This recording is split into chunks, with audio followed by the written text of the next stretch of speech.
You know, it's a story as old as time. I'm not quite that old, but I remember when just a good old BMX was enough. When my kids were little, it meant that I got out alone a little bit while my wife was watching them. But now that they're older, I wanted to ride too. So Judah wanting to go riding too kind of meant that the hobby exploded into quite a bit more. And we've recently added an e-bike to the roundup as well, which means we need to transport these things. Thankfully, Young has seen some of our videos and reached out. They saw that we already had another one of their racks, so they wanted to get our opinion on this 300-pound rack. And see, their 200-pound version can hold my big butt, which is a fair bit more than 200 pounds. So the 300-pound version, it ought to be just dandy. Let's get this new one out of the box.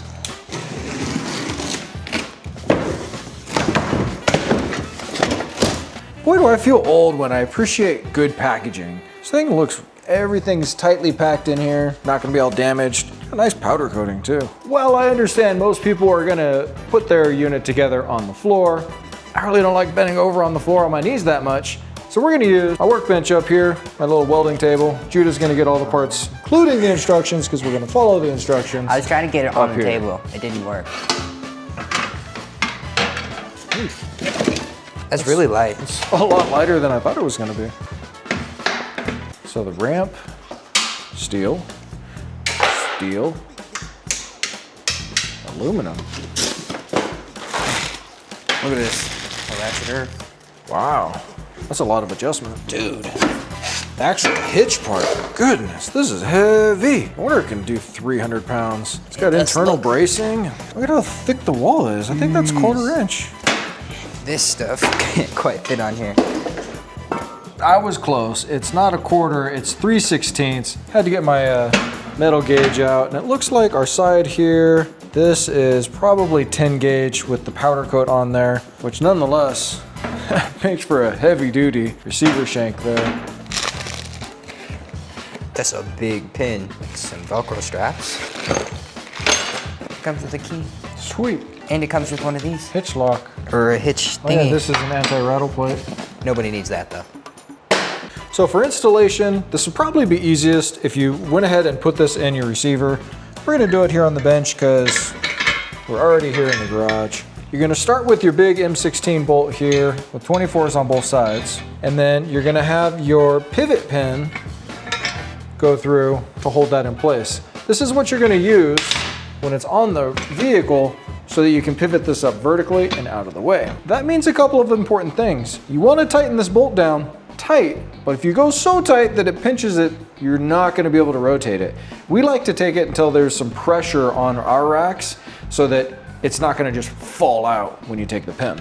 And these are 24s on both sides. The sides are reinforced, so you're gonna be applying quite a bit of pressure to this, and it's gonna be easy to tighten it so far that it doesn't wanna move. So see how it's kind of slow there? I'm gonna go a little bit further. With the weight on there, that'll do it right there. I'll go ahead and get our safety pin in so we can get the rest of it assembled. And you may notice that this is, well, a little bit rattly. So that's where we can adjust this bolt on the bottom here until this doesn't do that anymore.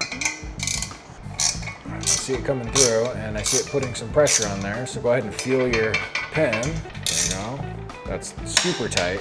So now we'll back it off just a little bit until it goes in there nice and easy. Pour out, put her in. Bingo. Do not install cradle backwards. So like this. Wheel cradle goes like that. 4 bolts line up here.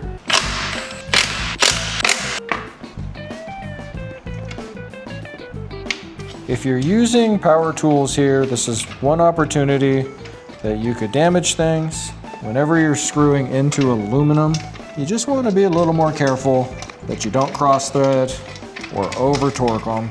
These do have lock washers on there, so super heavy torque is not essential here. And then I'm going to come back and verify with my angle torque wrench here and a regular ratchet.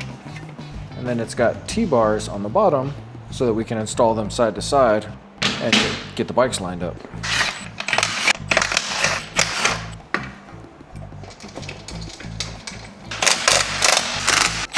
That ain't going nowhere. All right, we need to get our carriage bolts. We got 2 for each one. Drop it into the T-slot. It's basically just an extruded aluminum housing. And what this does is it allows us to slide each one of our racks side to side so that we can line up our handlebars exactly where they need to be. Dude.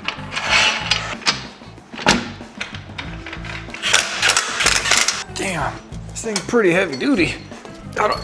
You're not filming. I don't want them to think I'm weak, right? Please tell me you're not filming. Right. All right, we've got our tie down rings. An important piece to mention for the second ring here is you have an extra hook for your ramp to pin it in here. And if you put your ring in over this guy, that means you won't be able to lose it. And it'll just hang on the rack. Looks like our last step is to install the arm bars, which I really appreciate that it's 2 separate arm bars so you can set them up for your bike specifically so the 2 don't have to line up. Our other rack, while it works really well, it has the 1 bar in the middle, so we have to fight between the 2 to get it set up the way we want it. We're gonna leave 1 washer on this side. That goes in and then it has a stop on it, so when you put it down into the folded position, it's not gonna go all the way down to the floor, which is ideal. Yeah. There isn't a stop on the top, so I think we need to make it tight enough that it holds into place like the folding portion. Yeah, that makes more sense. Make it tight. And then you can just kind of And then you can set it up exactly where you need it to catch your bike. Perfect. Lock plate. Dude, that engages so hard. That's And pretty then cool. the heads are adjustable so that we can get them around our frames. Oh, very nice. Put the ramp in. Just take the pin out. Put it in the correct direction. Yeah, it's not gonna go past that bolt. Oh, nice. It almost lines itself up perfectly right there. Before we get the new rack on, we got to get our old rack off. This is great because we're going to move this one to one of our other cars. We're mountain biking a lot lately and we just leave it on there all the time. And because I've got the driveway room, I don't fold it. All right, now we got to pick up this whole thing and see if I can do it. Oh yeah, that's a workout. Just got to line it up. The price you pay for heavy duty. And this rack is very nice. It comes with a lock pin, which is something that you wouldn't usually get. And I feel like that's a pretty expensive feature for something that might not usually come with that. What we gotta do is just slot it in, and then it's threads on the inside. I'm gonna go down until that lock washer is completely tight. And for good measure, it comes with an anti-rattle plate. All right, and before we wanna put any bikes on here, we gotta do the good old weight test. Oof. All right, I feel like that's pretty good. 205 pounds. I'll start gentle up here and then I'll work my way in. Dude, that feels solid. Yeah. Woo! Woo!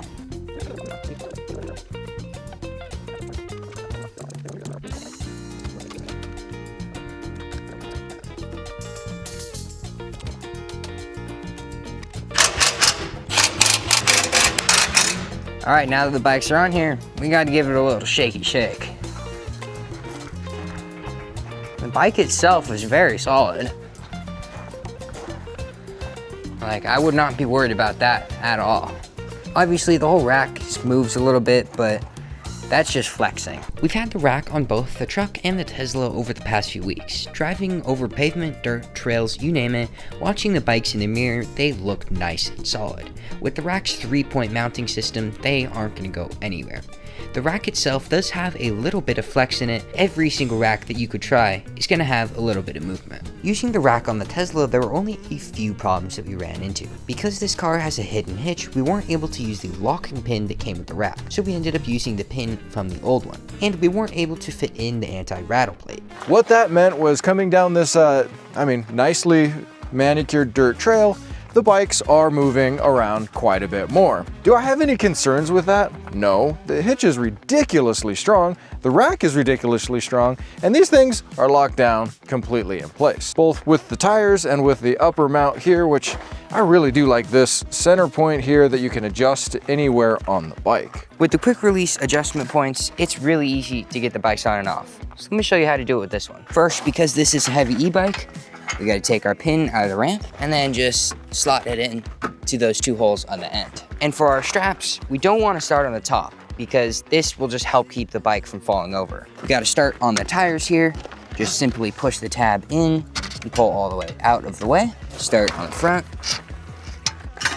It looks like you could wrap those straps around a truck tire. They're big enough to cover any size tire and wheel set that you might be able to fit in here. And then our third strap right here. Just pull that out of the way, and then your bike is free to just roll on down. And what's great is with our center post here, this can just slide in or out of the way while you're taking your bikes on and off, just in case it's actually getting in the way. Not to mention, this is fully adjustable, up and down, to about any size you could possibly want. To get the second bike off, simply just fold this down, and then it's the same process. Wheels, and then the top strap. And for this one, since it's such a light analog bike, you can just lift it right off. Now, if you didn't have your bikes and you wanted to leave the rack on, let me show you exactly how you would store it and make it usable so that you get in and out of parking lots. I'm gonna go ahead and just put all our straps back. What this will do is it'll keep us from losing our little rubber bumpers.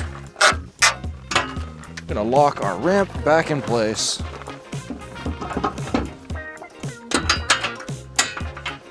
Put this guy down out of the way. Do the same with that one. And we've got our release pin here. Pop our pin. Remember earlier, we adjusted our anti-rattle bracket down on the bottom so that this lines up perfectly. And we're gonna lift it up and out of the way. And safely lock this in place. Where is that? Right there. Now we can pull up to chargers or anywhere into a parking lot without fear of retribution of somebody running into the back of this thing. And then if we just need to get into the trunk, pop it down.